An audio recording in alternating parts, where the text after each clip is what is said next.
I used to live in Salem, Massachusetts, and I have incredible taste. And when I say used to live, it was like a couple months ago. My husband is a travel nurse, so we move like all the time. And I'm a foodie. I tried all the restaurants. So I'm going to tell you the best ones that if you're visiting Salem, these are the ones that you should definitely go to. And before I say that, I do want to say like Massachusetts as a whole, like it's a like area of the country where it's easy to get a bad meal here. We learned that the hard way because my husband's a travel nurse. Like I said, we've literally lived like all over the country pretty much. I'm pretty sure last year we moved 8 times. I know that's insane, but that's the life we live. That's not to say that there's not incredible food here in the Boston area. There absolutely is, but you kind of have to search for it. So let me tell you the best restaurants to eat in Salem. We're gonna start with breakfast because I'm an acai bowl connoisseur, and this place has the best acai bowl in the world. And if you're like a health conscious person, you're gonna want to go to Life Alive. Look at that acai bowl. This is the PB&J acai bowl with a scoop of their fudge. I add blueberries to this one, but oh my gosh, my husband and I crave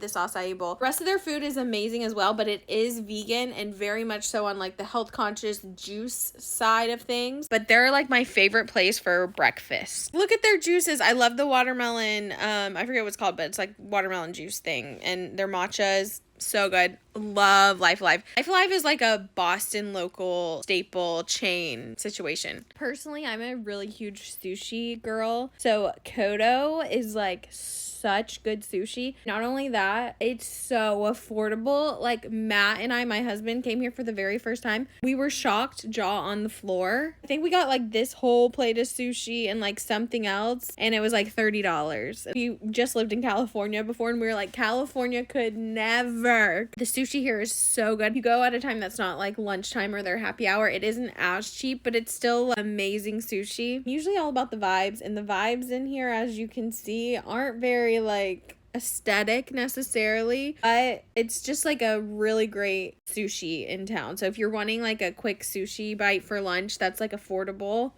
go here for lunch. At dinner it gets a little pricey, but lunchtime, yes. Speaking of a little pricey, next up we have the Ledger. I love the Ledger so much. It's beautiful. Ledger was in this old bank. They're only open for dinner. Like this place used to be a bank though. Hence why it's called the Ledger. Isn't that cute? Their food here is incredible. I was supposed to go to like an influencer event here like last month. I had to miss it because I was in New York at the time, and I was so sad because oh my god, their food, these are like a New England thing. They're called like popovers, and you break them apart and you dip them. It's so good. I think we split this pasta, but honestly everything on the menu is so good here. Craft cocktails are so good here. The vibes are so good. It's just an amazing restaurant in Salem. A classic Salem restaurant is Turner's Seafood. I love it here. Their food is so good. It's just like New England, what you would imagine it to be, but it's a little pricey, not like too crazy, but it's really good. I enjoyed my meal here a lot. But in Salem, I have to save the top of my list for Settlers. Oh my gosh, it's so good. You can like not get a reservation here. The best thing to do is to go right when they open and sit at the bar. The vibes here are really nice. Take the vibes away, the food alone, oh my god. Oh my gosh, so good. This was like a watermelon feta salad. Their drinks are incredible. So good. And I'm not gonna lie, this place is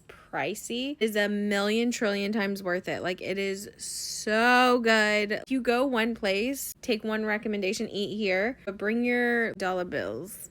Also, I'm gonna throw in like 2 coffee shops that are worth the hype. Odd Meter, I think is a really cute coffee shop. They're always busy. It's very like cute and vibey, and they have like fun drinks that are like always festive. And for some reason I can't find any photos of them on my phone, which is crazy because the Wolf Next Door was like right next to my old apartment. Like literally I could throw a rock at it from our old house. But this is a really cute, super locally owned coffee shop that I did really liked too. Anyways, that's my Salem recommendations of places to eat. There are other places I think are kind of honorable mentions. Like another one everyone loved, a place called Mercy's Tavern, which is really fun and they have live music, but it's just so loud in there. So that's unenjoyable to me when a place gets that loud. They do like burger night on Tuesdays. That's great there. But anyways, that's like pretty much it. A few other places, but there you go. Those ones that I really honed in on, those are the best ones.